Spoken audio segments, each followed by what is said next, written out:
Welcome, my peeps, my peoples. Please like, comment, subscribe, share the video. It'd be greatly appreciated from the bottom of my heart, my peeps, my peoples. Peep Squad is in the building, baby. We're going to the top. We're going to bring others with us. So please become a part of Notification Squad. Peep Squad, hit that notification bell, baby. Know each and every time I drop a video and tell me what's on your mind.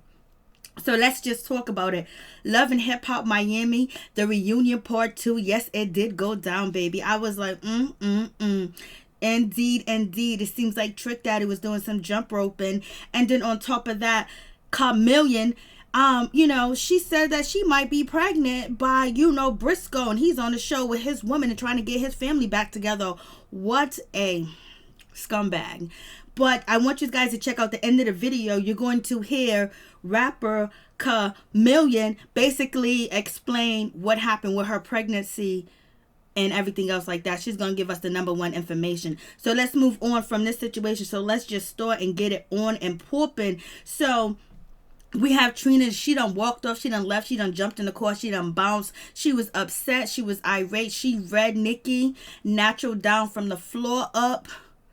Down to the floor up. Like she read her and dismissed her at the same damn time. But Nikki Natural had something to say. She was like, yo, you see how she cussing and wilding out? Let me just tell you this. Trick and Trina don't put on nobody from Miami. Who have they put on from Miami? I can't answer that question. Can you guys? Who has Trick Daddy and Trina put on as far as promoting their music, doing music with them and basically encouraging their music to actually be successful? You guys tell me, because I don't know. So Trina was out there wilding, acting a fool. She was upset. She had to go upstairs and get some of that good and come back on stage. But she did make it back to the stage. So it is what it is.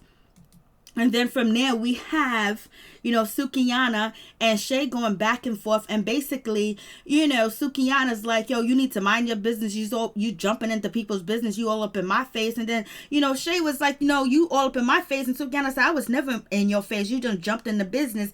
And yes, Shay did jump in the business because she felt like Nikki Natural needed some support. Or she felt like, maybe she was getting teamed up on. Or she wanted to be the OG in the situation, basically to separate the girls to see if they can actually talk normal and naturally without beefing and organs, something that Shay hasn't displayed in the past, but she has displayed this season a little bit. So they was going back and forth. It is what it is.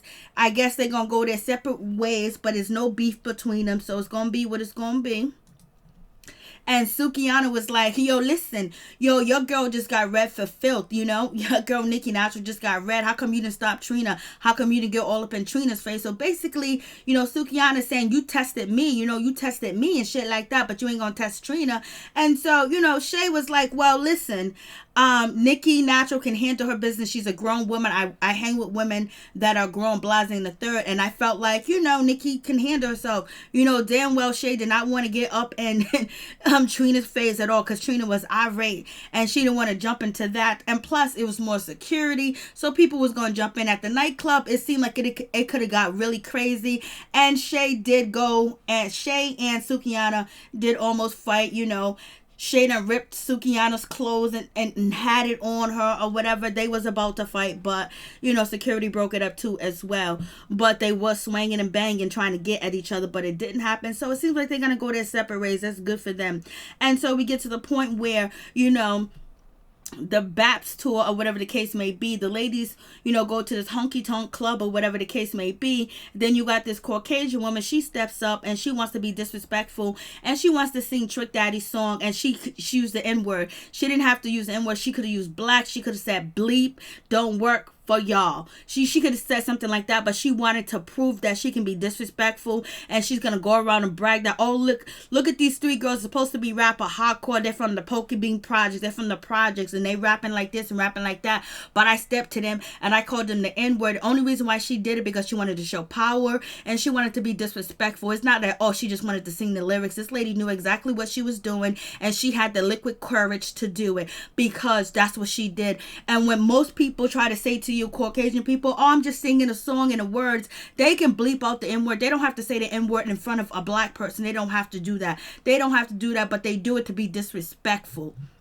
So it is what it is. So, try that shit with me and see what happened, Miss Honky Tonk Lady.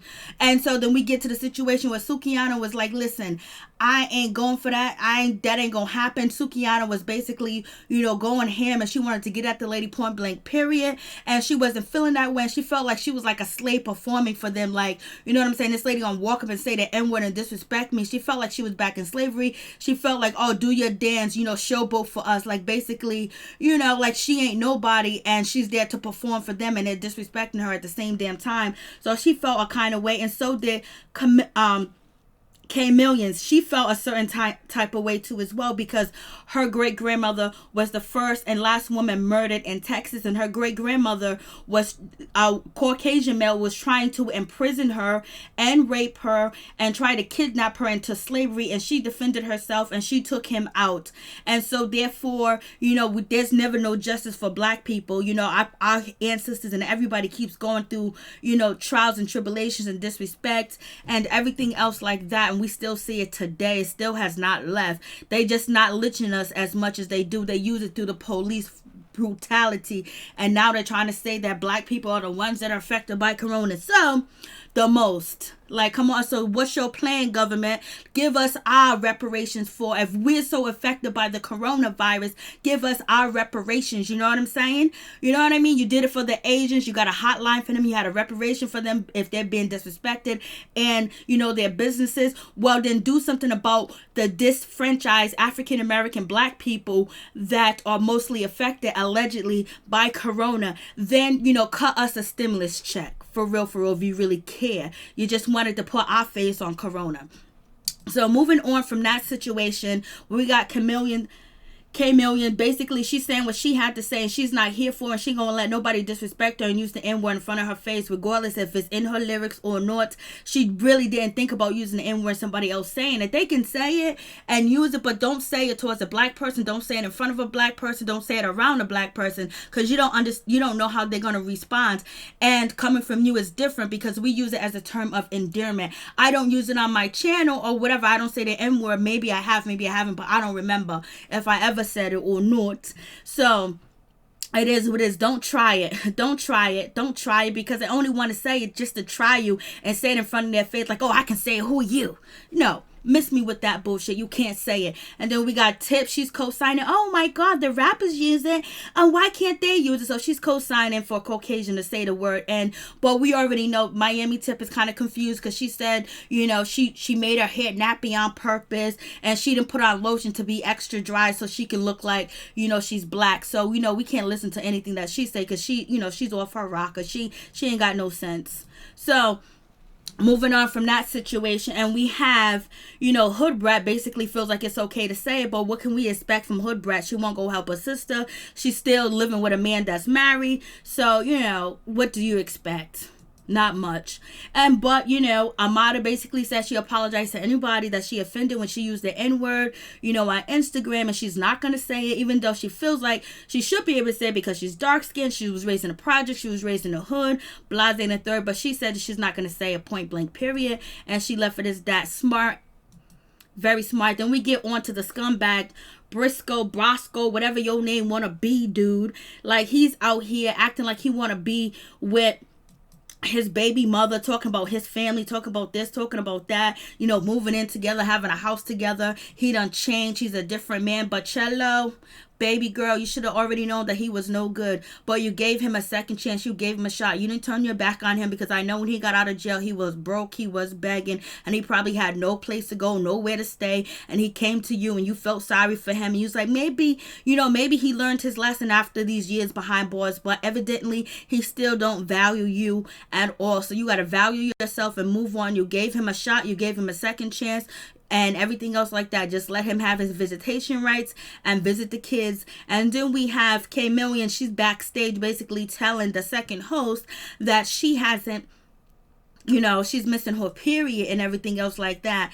And she said she needs to get on stage because Bosco is out here lying, because he's talking about he wants to make a happy ever after family with Cello, which is his baby mama, but he's been out here messing around. He's been out here kissing Miss KaMillion. He's been out here kissing her, making out with KaMillion, or whatever the case may be. So this might be one of the reasons why the Sukihana, Hood Brats, and KaMillions did not like Nikki Natural, because it was rumored that she was messing with Bosco and she went out on a date with him, but it was just friendly, and Bosco was like, no, we just friends, blase in the third, when he was telling Joy about the situation. So maybe at that time Tip had her eye on Bosco, and so did KaMillions have her eye on Bosco, and that was one of the reasons why they came at her so hard.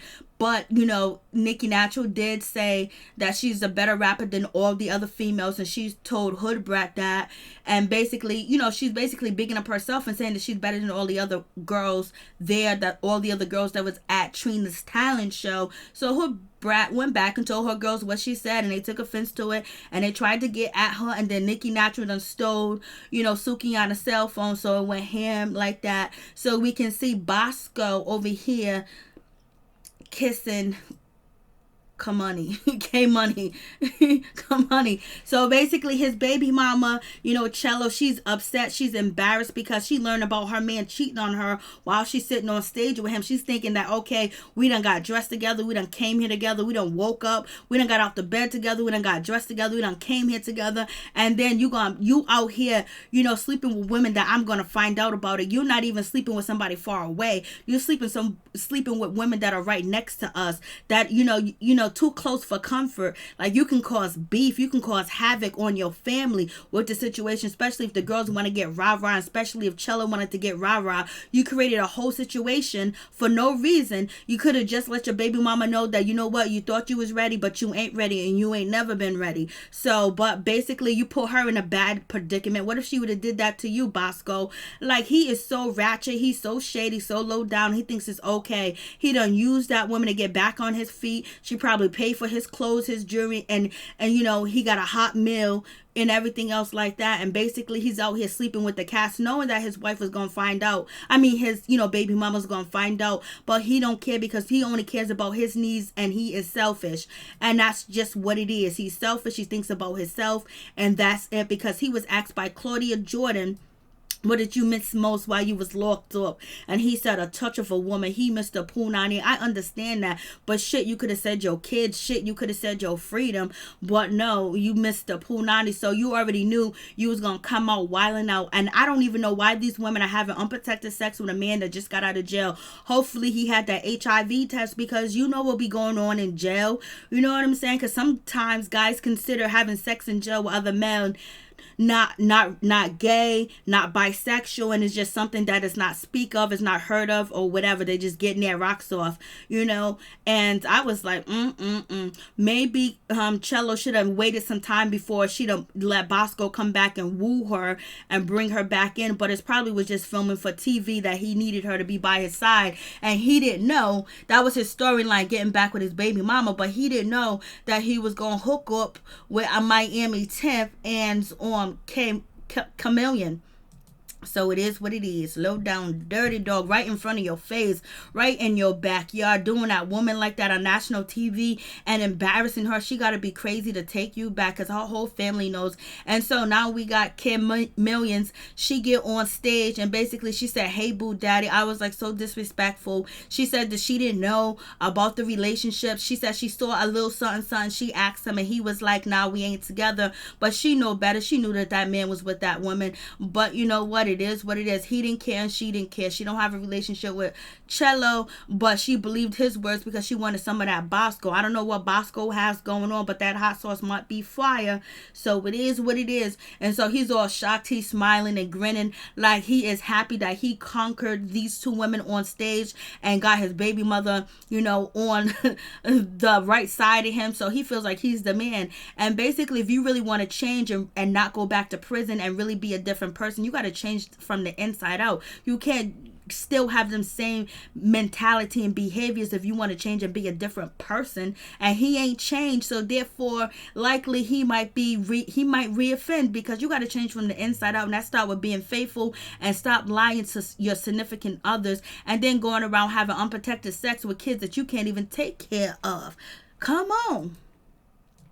So moving on from that situation, so my Amy tips saying, well, I asked him about Cello. He said he wasn't with her, blase and a third.